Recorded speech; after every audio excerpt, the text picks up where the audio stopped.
सबसे पहले आप लोग ये वीडियो देखो जो स्क्रीन के ऊपर चल रहा है। आप लोगों ने ये वीडियो देखा? ये एक इकलौती वीडियो नहीं है। आज हमारे देश के अंदर हर एक राज्य, हर एक शहर, हर एक गांव से ऐसी तस्वीरें हमारे सामने देखने को मिल रही हैं, जहां पर हमारी बहन बेटियों की इज्जत के ऊपर हाथ डाला जाता है और सरेआम डाला जाता है। ये तो मैं वो बात कर रहा हूं जहां पर ये वीडियोस रिकॉर्ड हो जाते हैं सीसीटीवी के जरिए या मोबाइल फोन के जरिए से। लेकिन क्या आप लोग सोच सकते हैं, जो गाँव के इलाके होते हैं, ऐसे इलाके में सीसीटीवी नहीं होते हैं और वो जगह भी सुनसान होती है, जहां पर मोबाइल फोन्स में जो है रिकॉर्ड्स भी नहीं होते हैं। आए दिन उस जगहों पर ऐसी कितनी घटनाएं हो रही होंगी, आप लोग सोच भी नहीं सकते। लेकिन फिर भी इसके ऊपर मीडिया खामोश है, प्रशासन कोई सख्त एक्शन नहीं लेती है और सरकार इसके ऊपर कोई कानून नहीं बनाती है और इन दरिंदों को ना इनकाउंटर होता है, ना इनके घरों पर बुलडोजर चलते हैं। आप लोग ये जान लीजिए कि बीजेपी कहती है कि बेटी पढ़ाओ और बेटी बचाओ। यही बीजेपी कहती है कि जब से हम सत्ता में आए हैं, जहां भी हमारी सरकारें हैं, वहां पर बहन बेटियां रात को भी खुलेआम अपने काम के लिए जा रही हैं, और इनको कोई तकलीफ नहीं है। इस तरीके का ये दावा करते हैं जब भी कोई रैली करते हैं या वोटिंग के लिए कोई कैंपेनिंग होती है। लेकिन क्या आप लोगों को पता है कि ग्राउंड की रियलिटी आज क्या कह रही है? अगर आप लोगों को ग्राउंड की रियलिटी जानी है ना, तो आप लोग गूगल पर सर्च करो, यूट्यूब पर सर्च करो। आए दिन ऐसी घटनाएं हमारे सामने आती हैं। रात की तो बात जाने दो, दिन दहाड़े हमारी बहन बेटियों की इज्जत के ऊपर हाथ डाला जाता है और उन हाथ डालने वालों के ऊपर ना हमारी सरकार कोई कार्रवाई करती है, ना हमारी प्रशासन उनका इनकाउंटर करती है, ना उसके ऊपर हमारी मीडिया जो है बात करने को तैयार होती है। उस मुद्दे को आप यूं समझ लें कि पूरी तरीके से दबा दिया जाता है। हमारी मीडिया किस चीज के ऊपर बात करती है आपको पता है? अपने प्राइम टाइम में देश के अंदर हिंदू और मुसलमानों को कैसे बांटा जाए, देश के अंदर मस्जिद मंदिर की डिबेट, अपने ही देश के मुसलमानों को विलेन बना करके देश के अंदर टीआरपी लूटना, हमारी मीडिया का काम सिर्फ और सिर्फ यही रह गया है आज के टाइम। आज के टाइम पे हमारे पॉलिटिशियन भी हिंदू और मुसलमान करके देश का माहौल बिगाड़ने में कोई कसर नहीं छोड़ रहे हैं। लेकिन उनके पास में टाइम नहीं है देश की बेरोजगारी के ऊपर बात करने के लिए, उनके पास में टाइम नहीं है देश की बहन बेटियों की इज्जत की बात करने के लिए, उनके पास में टाइम नहीं है देश की तरक्की के लिए। उनके पास भी टाइम है तो सिर्फ एक चीज के लिए, देश के अंदर हिंदू और मुसलमानों के ऊपर बात करना है बस।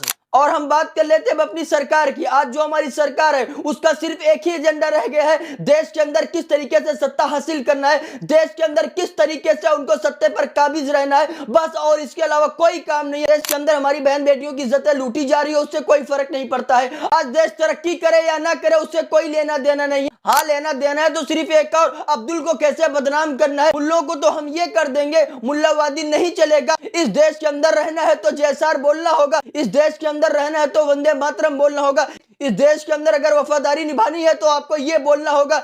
इस देश के अंदर हमारी सरकार की अगर नजर है तो सिर्फ हिंदू और मुसलमान को लेकर के किस तरीके से राजनीति करनी है, बस वही राजनीति रह गई है। लेकिन हमारी सरकार हो या हमारी मीडिया हो या हमारे पॉलिटिशियन हो, ये लोग जनता के बारे में बात नहीं करने तैयार है, ये लोग एजुकेशन के बारे में बात नहीं करने तैयार है, ये लोग रेपिस्टों के बारे में कोई कानून लाने के लिए नहीं तैयार है, ये लोग देश की कैसे तरक्की की जा सके उसके ऊपर बात करने नहीं तैयार है। इन लोगों का सिर्फ और सिर्फ एक ही मकसद रह गया है, देश के अंदर कैसे नफरत फैलाना है, देश को कैसे बांटना है, देश के अंदर ये जो भाईचारगी है इस भाईचारगी को कैसे खत्म करना है। सिर्फ और सिर्फ इसी में ये सारे लोग लगे हुए हैं। और हाँ, एक चीज और, अगर जो लोग इनसे सवाल कर लेगा, जो आदमी सच बात कर लेगा, जो आदमी देश के हित की बात करेगा, उसके ऊपर एफआईआर डाल करके उसको जेल के अंदर डाल दिया जाएगा, उसके घरों पर लाजमी बुलडोजर चल जाएगा, उसका इनकाउंटर जरूर हो जाएगा। इनकाउंटर नहीं होगा तो किनका नहीं होगा पता है? ये उनका इनकाउंटर नहीं करेंगे जो हमारे देश की बहन बेटियों की इज्जत के ऊपर हाथ डालते हैं, ये उनके घरों पर बुलडोजर नहीं चलाएंगे। जो हमारी बहन बेटियों का रेप करके उनको मार कर फेंक देते हैं, उनके ऊपर कोई कार्रवाई नहीं होना है। हाँ, आज के टाइम पे हमारे देश की सच्चाई यही है, क्योंकि आज के टाइम पे हमारे देश के अंदर धर्म के नाम पर बांटने का काम चल रहा है, हमारे देश के अंदर धर्म के नाम पर लोगों को लड़ाने का काम चल रहा है। हमारे देश के अंदर हकीकत तो यही है कि आज इंसानियत की बात नहीं हो रही है, आज हमारी बहन बेटियों के बारे में बात नहीं हो रही है, आज एजुकेशन सिस्टम के बारे में बात नहीं हो रही है, देश को किस तरीके से तरक्की के रास्ते पर लेके जाया जाए इसके बारे में बात नहीं हो रही है, देश के अंदर कैसे हिंदू और मुसलमान सिख ईसाई को एक साथ लेकर के चलना है इसके ऊपर बात नहीं हो रही है। हाँ, यही वजह है कि आज हमारी बहन बेटियों की इज्जतें महफूज नहीं है, क्योंकि उन लोगों को मालूम है आज की हमारी सरकार और मीडिया सिर्फ और सिर्फ उनका हिंदू और मुसलमानों में फोकस रह गया है। इसी वजह से इन दरिंदों के अंदर कोई डर नहीं रह गया है। ये खुलेआम महिलाओं को छेड़ रहे हैं, ये खुलेआम इज्जतों के ऊपर हमले कर रहे हैं, ये खुलेआम रेप कर रहे हैं, क्योंकि इनको पता है मीडिया को इससे कोई लेना देना नहीं है, सरकार इसके ऊपर बोलने वाली नहीं है, प्रशासन इसके ऊपर कोई सख्त एक्शन लेने वाली नहीं है।